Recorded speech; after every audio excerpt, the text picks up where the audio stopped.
this point, the app has reached sufficient complexity that we need to add some kind of configuration file to store different configuration variables so we can start the app in different ways for different environments. What we'd like to accomplish is, rather than starting the app with node index.js, we'd like to say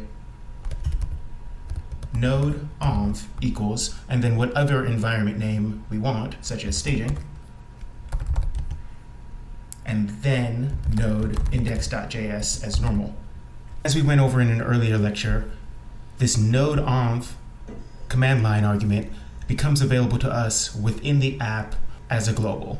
In reality, we could say environment equals staging or node environment equals staging. We could have any command line variable that we want named here. Node underscore env is just a convention that many applications use, and so we're going to use it here.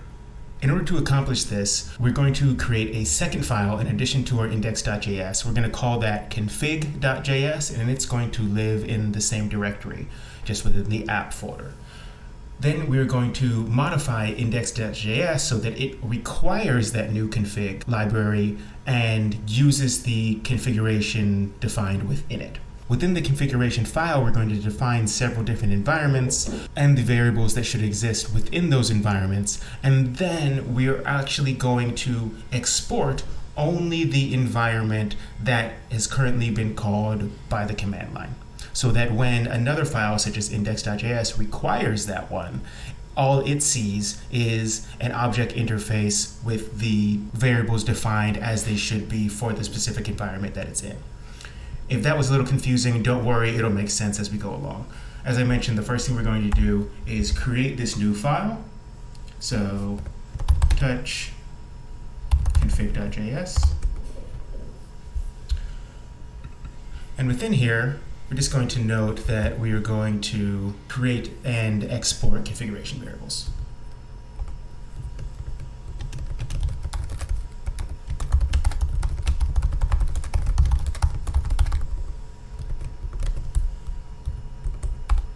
Okay, the first thing we want to create is just a general container for all the environments.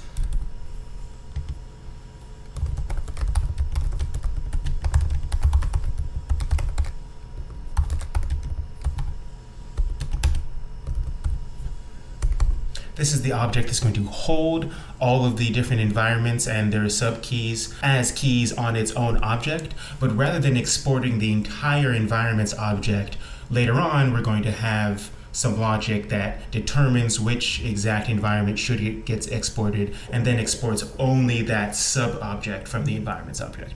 For now, we're going to create two different environments. One is staging that we'll be using most of the time, and the next one is production. For our purposes, since we don't always want to have node env equals staging passed along, we're actually going to set staging as the default environment so that if the user has not defined node env equals anything, it's going to go ahead and default to staging. So first I'm going to create this staging object.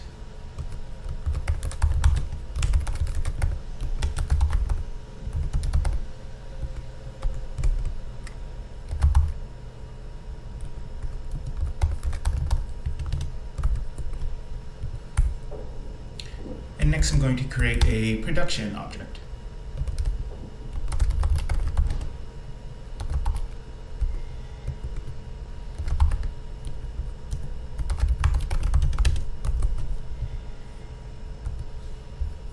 Okay, within both of these objects, I'm just going to define some pretty straightforward keys. I'm going to define the port that they should run on if it's in staging or production respectively, and also create a key called env name that will allow anyone using this config object to know exactly the name of the environment that they're in right now.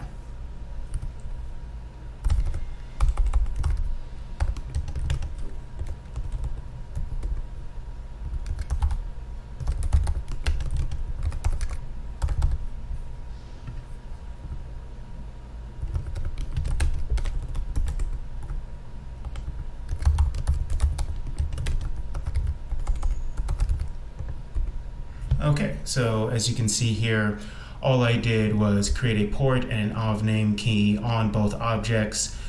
The only major difference is that staging is running on port 3000 and production is running on 5000. You can choose any numbers you want. These are just for this example.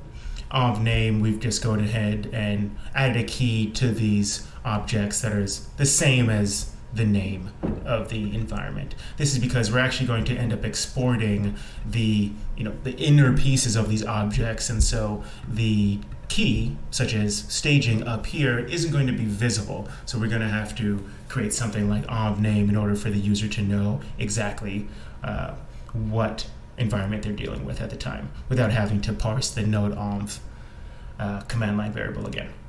Okay, so now we have these two different environments, and we want to determine which one should be exported out.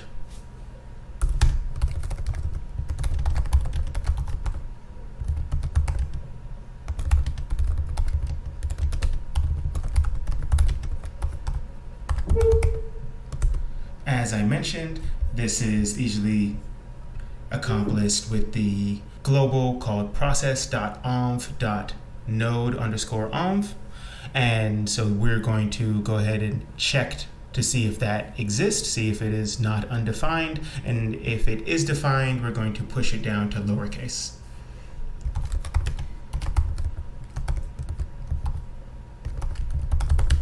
So we're going to say the current environment equals type of process.env.node.env equals string. So if it equals a string, then we want it. So we're going to say process.env.node.env to lowercase. Otherwise, just give us back an empty string.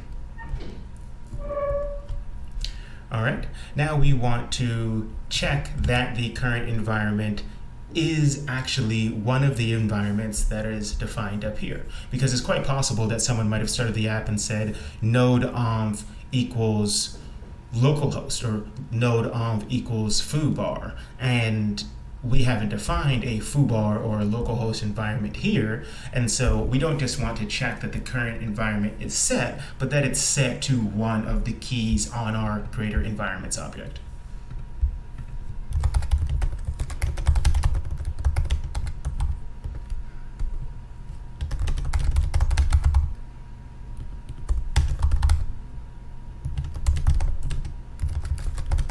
And as I mentioned before, if the environment that's being passed, or the one that we've grabbed right here, is not one of the keys on the environment's object, we're going to go ahead and default to the staging environment instead. So we're going to say that var the environment to export, so the one that really needs to get pushed out to anyone who's requiring this library, is going to equal type of environments current environment, which is this variable up here, equals object. If it does, then that's the one we want. Environments current environment. Otherwise, we want to default to environments dot staging.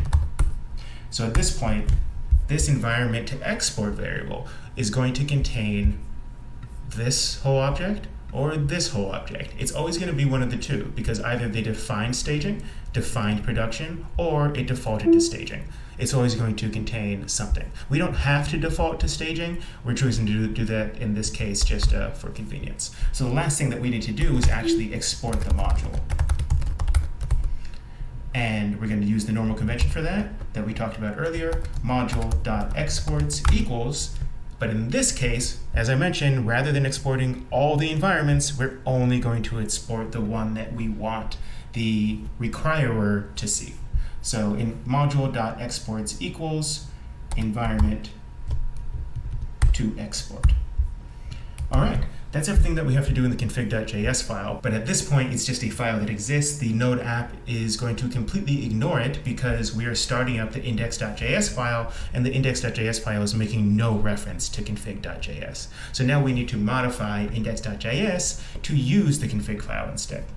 All right, so let's go ahead and require that file by passing a relative path to it. So we're going to say that the variable config equals require, and remember this is in the same directory that we're in right now. So we're just going to go /config.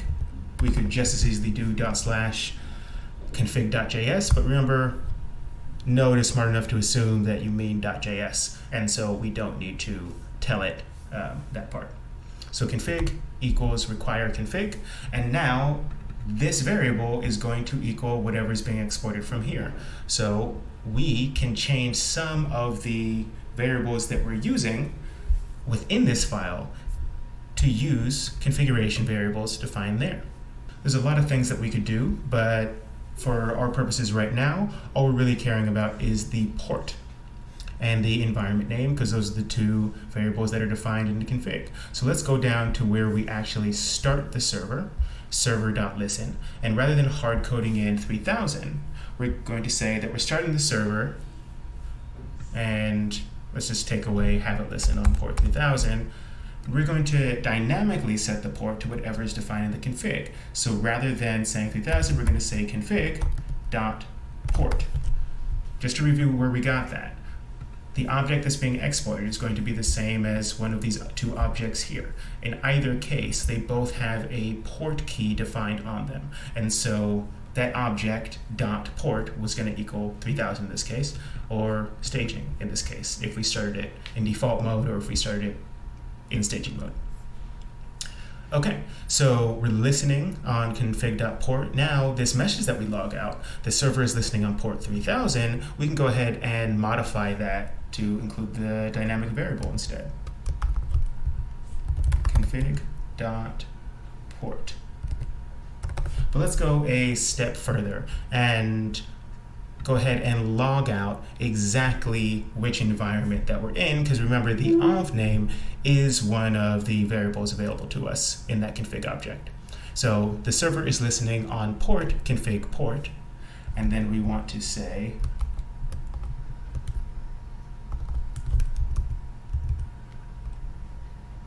in config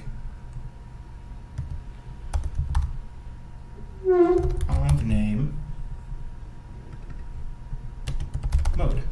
So for example, this would say the server is listening on port 3000 in staging mode, or hopefully it'll say that. Okay, so those are all the modifications we need to make to the index.js file. Let's go ahead and start up the app as normal and see if the defaulting to staging works. So node index.js.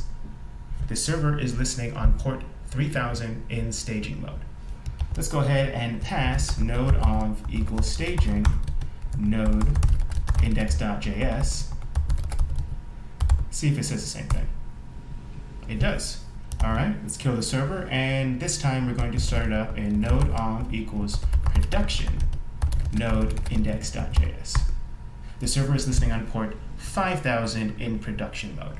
So you can see, depending on the node env variable that we start the app with now, the index.js file is going to inherit two completely different sets of configuration variables, because this config library that we just created is only going to export the variables that are useful for that specific environment.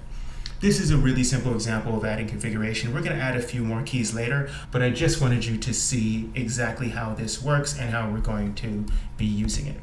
So I'm going to go ahead and clear out this console now, and we can move on to the next lecture.